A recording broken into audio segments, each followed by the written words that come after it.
Hello everyone. Forms and issues इन पे हम बात कर चुके थे। दो टाइप पे हम लोग डिस्कशन कर चुके हैं already, basic facility and special opportunity inequality. आज हम बात करेंगे professional inequality and household inequality पे। Professional inequality, women often face more obstacle than men in terms of employment as well as promotion in work and occupation।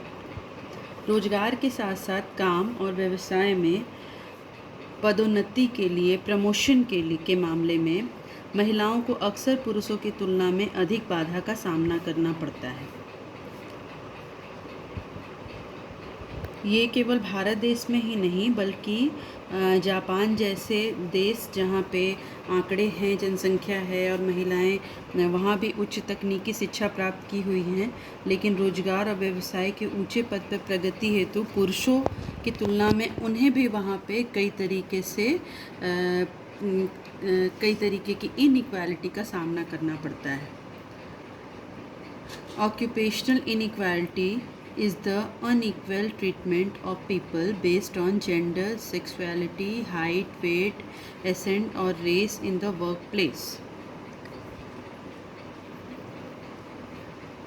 हमारा society, हमारा समाज में तकनीकी क्षेत्र में कई तरीके का स्टेरियोटाइप कह सकते हैं, हमारी थिंकिंग है, कई रूढ़िवादी सोच है, धारणाएं हैं कि विज्ञान और तकनीकी ये दो चीज़ें होती हैं, वो बहुत टफ़ होती हैं और उसको सीखने के लिए बहुत एक्स्ट्रा ऑर्डिनरी स्टूडेंट की और बहुत ब्रेव स्टूडेंट की, बहुत ज़्यादा दिमाग वाले बच्चे की ज़रूरत होती है। और वो मानते हैं कि लड़कियों या महिलाओं में इस तरीके के टेक्निकल वर्क करने के लिए वो मेंटली प्रिपेयर नहीं है या मेंटली वो वीक है, जबकि ऐसा नहीं है। साथ ही उसमें एम्प्लॉयमेंट में जो भी इनइक्वालिटी का वो सामना करना पड़ता है वो यही सब कारणों से है। वो ये भी माना जाता है, सोसाइटी मानती है, लोग मानते हैं कि मैथमेटिक्स और साइंस में लड़कियां कमज़ोर होती हैं, क्योंकि मैथमेटिक्स और साइंस जो होता है वो भी काफ़ी टफ सब्जेक्ट है। और इस दोनों से ही रिगार्डिंग वो टेक्निकल और वोकेशनल कोर्सेज चल रहे हैं, ऑक्यूपेशंस हैं उसमें। तो ये धारणाएं बनी हुई हैं कि मैथमेटिक्स, साइंस या फिर टेक्निकल वर्क या किसी तरीके का साइंटिफिक वर्क महिलाएं नहीं कर सकती हैं, और मानते हैं कि लड़कों का ब्रेन गणित और विज्ञान पढ़ने के लिए ज़्यादा सुटेबल, कंफर्टेबल है। जबकि महिलाओं के कई एग्ज़ाम्पल हैं जहां वो साइंटिस्ट के रूप में, डॉक्टर्स के रूप में, ये सारे ऑक्यूपेशंस जो हैं वो टेक्निकल हैं, काफ़ी टफ हैं, और महिलाएं अपना इसमें परचम लहरा रही हैं। कल्पना चावला का उदाहरण से लेकर प्रतिभा देवी सिंह पाटिल तक का उदाहरण हमारे देश में है। लेकिन प्रोफेशनल इनइक्वालिटी में ये सब धारणाएं, ये सारी स्टीरियोटाइप जो थिंकिंग है वो विराजमान है। एक एग्ज़ाम्पल से मैं समझाना चाहूँगी कि एक डेटा है आपका, ये इंडिया टुडे मैगजीन्स का, उसमें है कि प्रमोशंस अगर प्रोफेशनल इनइक्वालिटी को दर्शा रहा है कि प्रोफेशनल एक प्रमोशन है जिसमें कि इक्वली महिलाएं और पुरुष 50-50% वो वर्क कर रहे हैं वहाँ पे, लेकिन जब प्रमोशन का टाइम आया है तो 3 पुरुषों पे 1 महिला को प्रमोशन मिला है, और वो 3 पुरुष जो हैं वो उस महिला से एक कदम आगे वाले ओहदे के लिए वो चुने गए हैं, और उसके पीछे वो महिला खड़ी है।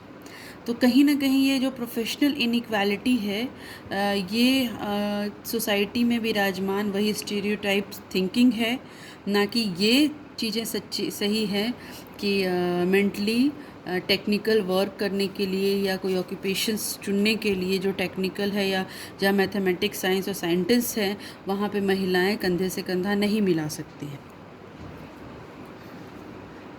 क्या कारण है प्रोफेशनल इनइक्वालिटी की? नंबर 1, मेल ईगो, पुरुष अहंकार। पुरुष प्रधान समाज में स्त्रियां आज कंधे से कंधा मिलाकर चल रही हैं, लेकिन उनको अपने अस्तित्व के लिए हर दिन संघर्ष करना पड़ता है। पुरुष में एक पुरुष अहंकार कि घर चलाने का दायित्व उसका है और इकोनॉमिकली वो ही जो अर्जन कर सकते हैं वो महिला नहीं कर सकती। तो इस तरीके का जो मेल ईगो है वो उनको ये मानने को ये तैयार नहीं है कि प्रोफेशनली जो होता है उसकी बराबरी में महिला खड़ी हो सकती है या उससे आगे बढ़ जाए, ये तो कहीं से भी उनको बर्दाश्त नहीं है। तो मेल ईगो उनको हर्ट करता है ये चीज़ें। वो अकेले चाहते हैं कि वो वर्चस्व स्थापित करे कि हम ये काम करेंगे और महिलाएं जो हैं हम कमा के जो लाएँ तो मेरी पत्नी घर को चलाए। नेक्स्ट है आपका inequality of opportunities.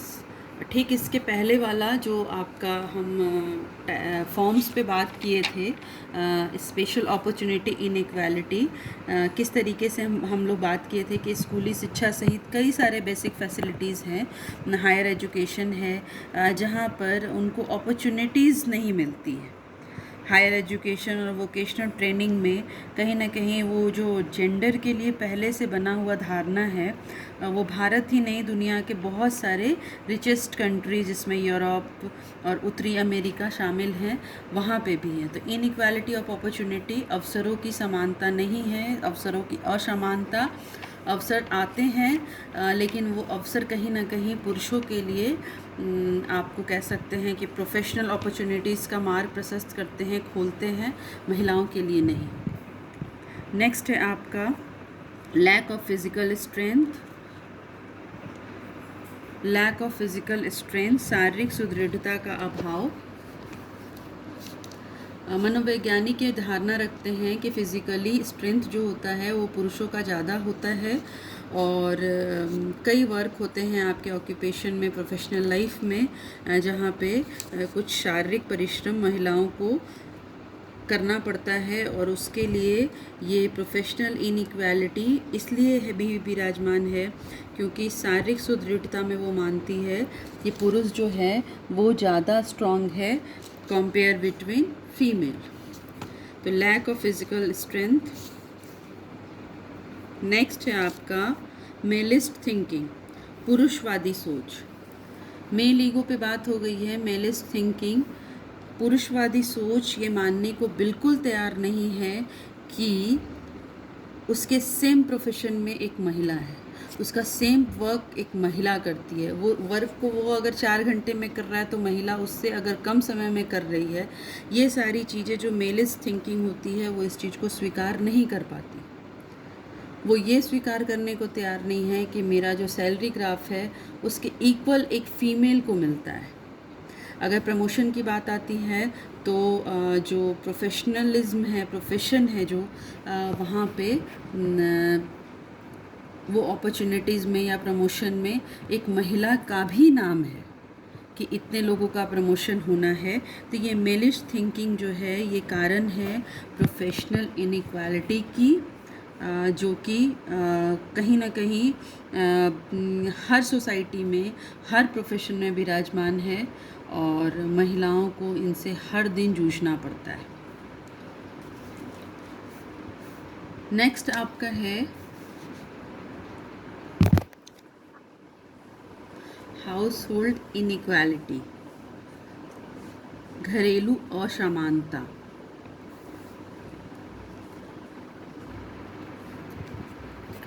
It is a common belief in Indian traditional society that cooking, serving, husband, taking care of family in women work, all these action would identify women.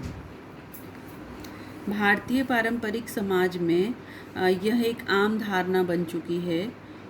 वो इस चीज़ को मान चुके हैं कि खाना पकाना एक स्त्री का काम है, पति की सेवा करना स्त्री का काम है, बच्चों का लालन पालन करना स्त्री का काम है, परिवार की देखरेख करना एक स्त्री का काम है। घर में अगर कोई गेस्ट आता है तो सबका आओ भगत स्वागत करना, वेलकम करना, वो एक स्त्री का काम है। बच्चे बीमार पड़ रहे हैं तो उसको देख रेख करना, वो एक स्त्री का काम है, वगैरह वगैरह वगैरह। तो इस सब कार्यों से औरत की पहचान होती है हमारे सोसाइटी में। तो घरेलू असमानता जहाँ पे पहचान ही बन चुकी है कि औरत की पहचान है कि वो घर संभाल रही है, औरत की पहचान बन चुकी है कि वो खाना बना रही है, औरत की पहचान बन चुकी है कि वो घर की क्लीनिंग कर रही है। तो जब आप किसी को आइडेंटिफाई कर रहे हैं उसके घर के किए गए काम काजों से, दैट मीन्स आपने मान लिया है कि आप घरेलू कार्य करते हुए सिर्फ एक महिला को देखना चाहते हैं। तो हाउस होल्ड इनइक्वालिटी, ये धारणाएं, ये स्टीरियोटाइप, हमारी जो थिंकिंग बनी हुई है वो हमने अपने बचपन में भी देखा है कि हम जब घर घर खेलते थे तो वहाँ पे अगर हमें किसी लड़की का रोल प्ले करना है तो हम यही दिखाते थे कि हम चाय बना रहे हैं किचन में, हम खाना बना रहे हैं, हम कपड़े धो रहे हैं, इस तरीके की चीज़ें, कॉमन चीज़ें दिखाते थे। और उस घर घर में एक मेल पर्सन जो रहता है उसके लिए दिखाया जाता है कि वो जॉब पे जा रहा है, मार्केट से सामान खरीद के लाता है, पैसे कमा के लाता है। तो ये हाउस होल्ड इनइक्वालिटी जो है परिवार और घर के भीतर, कह सकते हैं लिंग संबंधों में कई तरह की असमानताओं को उजागर करता है।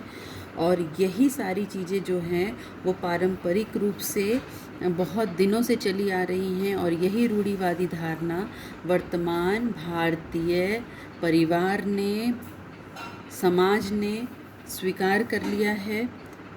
तो हाउस होल्ड इनइक्वालिटी एक महिला की पहचान को दर्शाता है। क्या क्या कारण हैं हाउस होल्ड इनइक्वालिटी के? इमेज ऑफ मदरिंग एंड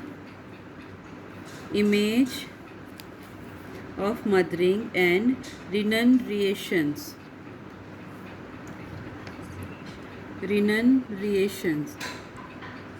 औरत की ममतामयी या त्यागमयी छवि। और दूसरा है आपका main always in economic focus, आर्थिक केंद्र बिंदु में हमेशा से पुरुष का होना। फर्स्ट बात करते हैं औरत की ममतामयी छवि या त्यागमयी छवि। उस त्यागमयी छवि में हमेशा औरत दिखाई देती है कि अगर बच्चे की तबीयत ख़राब है तो रात में जाग रही है एक माँ। अगर स्कूल में पेरेंट्स टीचर मीटिंग है और हस्बैंड बिजी हैं तो उस पेरेंट्स टीचर मीटिंग में जाएगी एक मदर। खाना बनाते हुए कोई अच्छी चीज़ बनाई गई है तो मदर्स लास्ट में खाती है, घर के सभी लोगों को वो खिला देती है, उसके बाद वो लास्ट में खाती है खाना। एक वीडियो मैंने देखा है इस रिगार्डिंग, इसी से रिलेटेड, कि एक घर की स्त्री है, बहू है, और वो हर चीज़ें जो परोस रही है सब लोगों को, तो वो सब लोगों को फोर्स कर रही है कि ये चीज़ गर्म ही खाना चाहिए, गर्म में ही इसका स्वाद है और ये सेहत के लिए भी अच्छा है। तो उस वीडियो के एंड में सब लोगों को रियलाइज़ होता है कि किस तरीके से मॉर्निंग की चाय से लेकर रात का डिनर तक वो हमेशा से ठंडा ही खाती है। चलिए, ये तो हुआ आपका ग्लोबलाइजेशन कल्चर की मैं बात कर रही हूँ। मिडिल क्लास फैमिली की मैं बात करती हूँ। वहाँ पे एक फ़ीमेल सबसे लास्ट में खाना इस वजह से खाती है ताकि सब लोगों को भरपूर वो हो जाए और किसी को घटे नहीं। अगर घटना है तो वो उसके खाने के टाइम में हो। तो ये त्यागमयी और ममतामयी छवि ही महिलाओं को घरेलू रूप से ही असमान बना देती है, उनके साथ असमानता का व्यवहार होता है। नेक्स्ट है man always in economic focus, आर्थिक केंद्र बिंदु में हमेशा से पुरुष का होना। आर्थिक रूप से सुदृढ़ता के रूप में बड़े बड़े चीज़ों को जुटाना, सुख सुविधाएं देखना, बच्चों का फ़ी पे करना, साथ ही साथ मैक्स ऑफ द प्लेस कि ये घर किसके नाम पे है, तो मेरे फादर के नाम पे है, या फिर ये कि ये मेरे दादाजी के नाम पे है।